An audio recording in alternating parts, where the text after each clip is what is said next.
Alright, hello, and welcome to another video episode of reviews, whatever we're doing.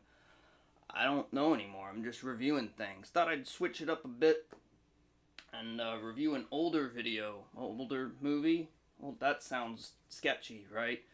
Anyway, you've seen the title. I'm reviewing the movie Sorcerer, which I was finally able to watch the other night.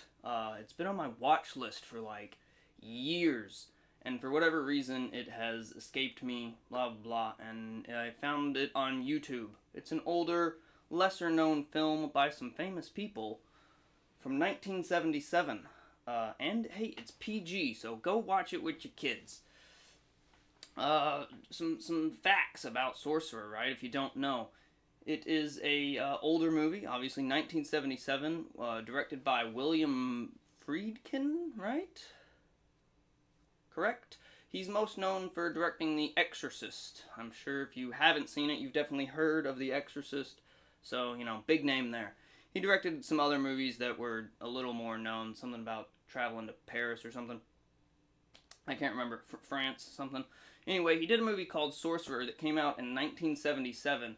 Went through a lot of hoops, and sadly it didn't make it big because another very, very well-known, famous sci-fi movie came out at practically exactly the same time. If you don't know what that is, it's Star Wars. So it was very unlucky that the movie didn't really get the attention or money it deserved. It was considered a monumental money failure due to the fact of Star Wars being released at the exact same time. Your main cast in it is also Roy Scheider, which, if you know, he's from Jaws, kind of one of the main guys from Brody from Jaws. So if you're a fan of his, you'll definitely like Sorcerer. However, altogether, Sorcerer, super cool film. Oh my gosh, wow, really cool. Little strange film to put the story together, but the experience is quite the ride.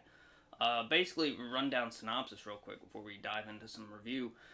Four guys, kind of from all over the world, end up in the same location. They're kind of all on the run, so they don't have money or life choices really to live it up or whatever. And they get chosen to run this job to deliver gallons of dried and nitroglycerin filled dynamite cases like 200 miles across the South American zone.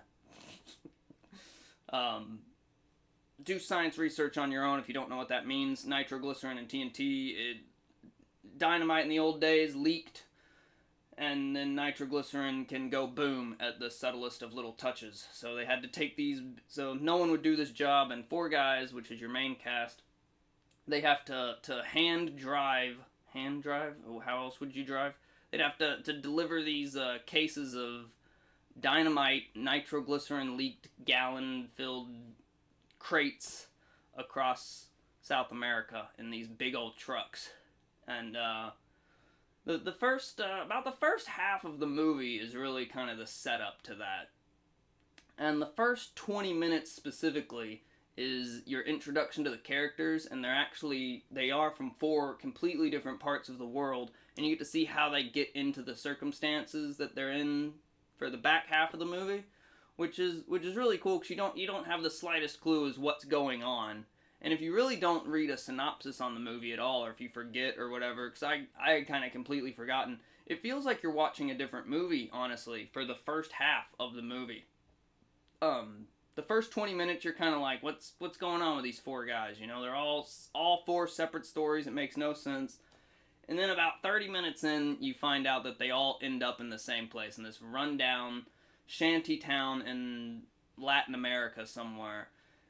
And you're just like, okay, I see where we're going. Like, these four guys have ended up together due to their extreme circumstances in life. So it was really interesting for the first 20 minutes of the film to kind of like have this mystery of I have no clue what's going on. And then for the next like 20 minutes, you're kind of like, all right, well, where are we gonna go now? Like, the movie quickly made a turn. Now we're here. And it kind of drags for those 20 minutes of just kind of like what they're doing now, like life on the run. They're all kind of like given up on life, or they're criminals in some way, and they had to escape down here to Latin America. And those 20 minutes kind of drag a little bit, but once you hit the like 50-minute mark, that's where you realize the actual story of these four guys get picked to deliver nitroglycerin across Latin America in two big old trucks.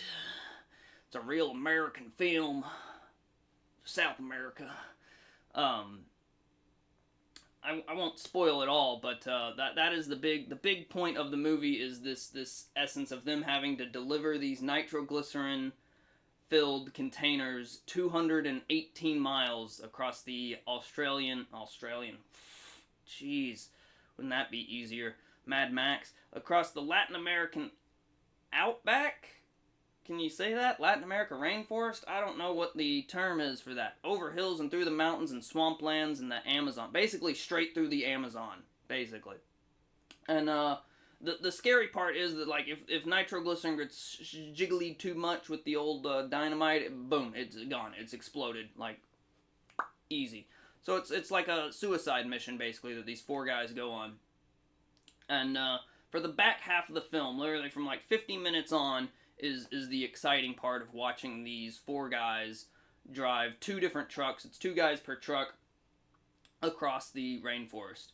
And man, that part of the movie is cool, man. You're on the edge of your seat the whole time, because the way they film it, you know, they're driving up like mountains and down hills and through swamps and across sketchy terrain and all that jazz, and man, they push those cameras and trucks right to the edge, literally hanging off the edge. And you're like, man, are we gonna watch this for an hour? And yes, you are. You're gonna watch it for an hour, man, and it is cool, dude. And they both take the same path, and they're on the same path, but they're like 15 minutes apart, so they don't accidentally blow each other up, because they're expecting someone to die. And you're kind of just like, that's really it, honestly. Like, there's no other story progression really with the characters or anything else. It's literally just these guys driving trucks through some sketchy terrain. And the most notable scene is definitely the poster of the movie as well, of them coming across this gigantic rope bridge that they have to cross. And it is downpouring rain, and it's this sketchy little log bridge made out of ropes, and it doesn't even look like you could walk over it, let alone take a gigantic truck with nitroglycerin across it. Like, no hope, no chance in hell, right? But they do it. And that part of the film is definitely, that's the highlight, that's the point of the film. And that whole shot, and it's twice, because there's two trucks, you get to see it twice. That shot is absolutely astounding, and I did some research.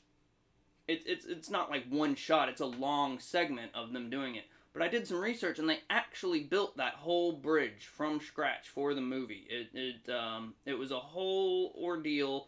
They had loads of safety crap to make sure, like they didn't actually die and blow up with nitroglycerin. That would be really bad if that happened. But it was all built with hydraulic system and safety harnesses, but it looks sketchy as F. But they're able to push those trucks to some crazy moments. So everything you see during that segment is actually 100% real. Like, it's not CGI or anything like that, Screw Star Wars at the moment. We have a real-life truck on a rope bridge trying to cross a river with nitroglycerin in the back. And man, it is wild what those things can do.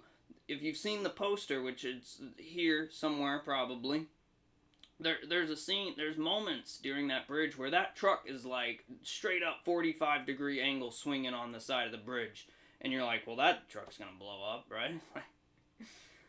And it's clever to see like how they deliver the nitroglycerin and whatnot. It's some interesting stuff throughout the movie, and really cool stuff. But that bridge segment, it just to know that it was like 100% like all that's real, like them pushing those trucks on the edge and across that bridge and stuff, is wild to think. It definitely makes it much more real.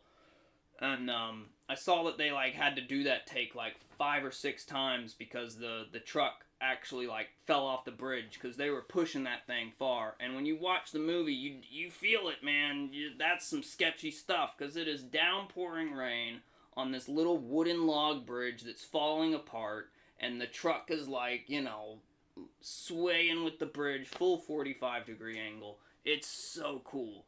And there's some really cool other like bits here and there of the movie and whatnot. Shots and whatnot, it's very documentary-esque of like these guys had to go do it, and that's the job. It's one of those like, that's the job, dude. You gotta get the nitroglycerin across the bridge. What other choice do you got? That's what you signed up for. And it makes you realize that really quick, and it's really good. And there's other obstacles that get in the way. A giant tree falls in their path, so what do? You'll find out if you watch the film. It's really good, and it's really fun.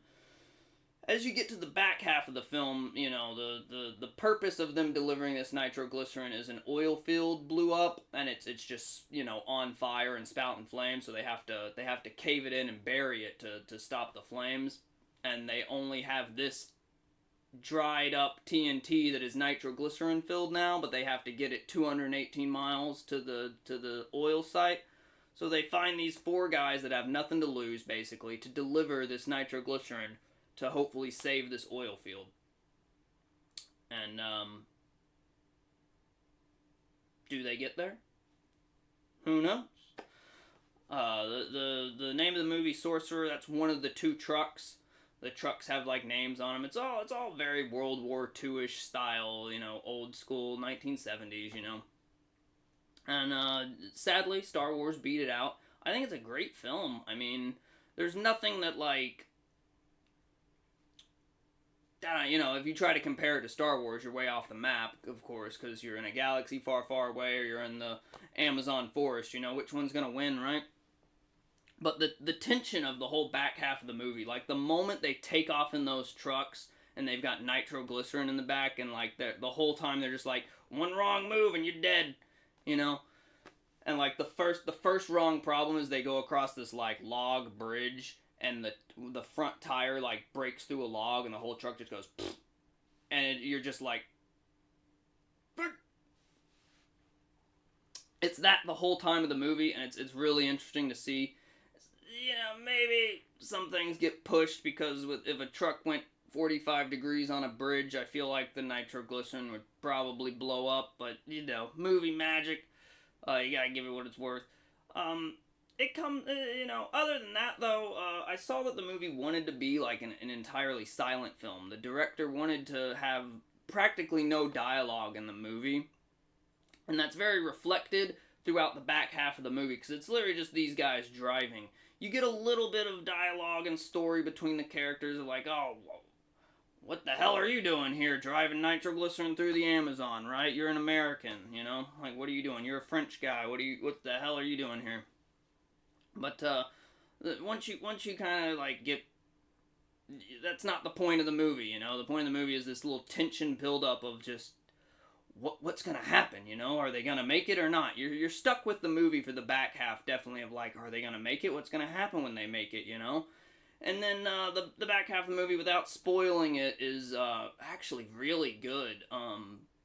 Some unexpected twists and turns occur that are very real life-ish, of like, gosh, if you try to put your shoes in the person, if you try to put, what's the saying? Oh my God. If you try to put yourself in their shoes in the ending segments of the movie, you're just like, yep, I wouldn't make it. I'd just jump off a cliff. I'd drive it into a ditch. The first line when they take off is, I'll drive this car right into a ditch and kill us both, basically. And you're like, yeah, I'd give up. And, definitely the back ending kind of segment is just like, well, really, after all this, like, this is the crap we're going through. We descended straight into hell. And it's a good character arc, the whole generic, what's the character's journey, the whatever that old thing is about the character's journey, right? The author, whatever it's called. You know what it's called if you're a theater student. I can't remember it at the moment. But they definitely go through that whole ordeal, and it's very, very good, in my opinion. It kind of, it's old and cheesy. It's 1977, so it's not pitch perfect, like, it's not, it definitely, it could be remade. It would be really cool to see that movie remade, actually. I think it would still do well, definitely, if you kind of repaced the beginning and created some characters and whatnot. I think it's an excellent movie that could be remade. Because no matter what, at the end of the day, you throw nitroglycerin in the back of a giant truck and take it through the Amazon, you're going to be tension everywhere. Everyone's going to be on the edge of their seats waiting for that car to just blow up, right? It's really interesting. Just please don't turn it into a comedy with The Rock and Chris Pratt, because that's a no-go. As long as you don't do that, you're good. Get Leonardo DiCaprio in there and, someone else, and boom. Fabulous, Other than that, the movie went through a lot of other crap too. They actually filmed in South America, and apparently like half the cast, like half the crew and cast got like deadly diseases and stuff. But they all said that it was an absolute blast to work on the film because of how, they literally drove these trucks through the Amazon. I doubt there was nitroglycerin in the back for real, but every shot was like very, very real, and it felt very, very documentary to a degree of like, this is actually happening, And it's wicked to see all of that. Like, the trucks are on these high-rise mountain slopes, and like, they're driving right on the edge, and the wheels are hanging off the edge, and you're just like, dude, one wrong move, these guys are dead-zo. And the movie ends in that lost hope kind of feel, and I really like those kind of movies. I won't spoil it because you need to go see it, but you can kind of expect what to happen. And despite all the stuff that they go through by the end of the movie, it's kind of like that, what did it cost? Why are we still here? This is a full Metal Gear Solid moment of like, why are we still here? Just to suffer. And overall, like a solid 4 out of 5 in my opinion. I mean, like, it could have been paced or done a little better.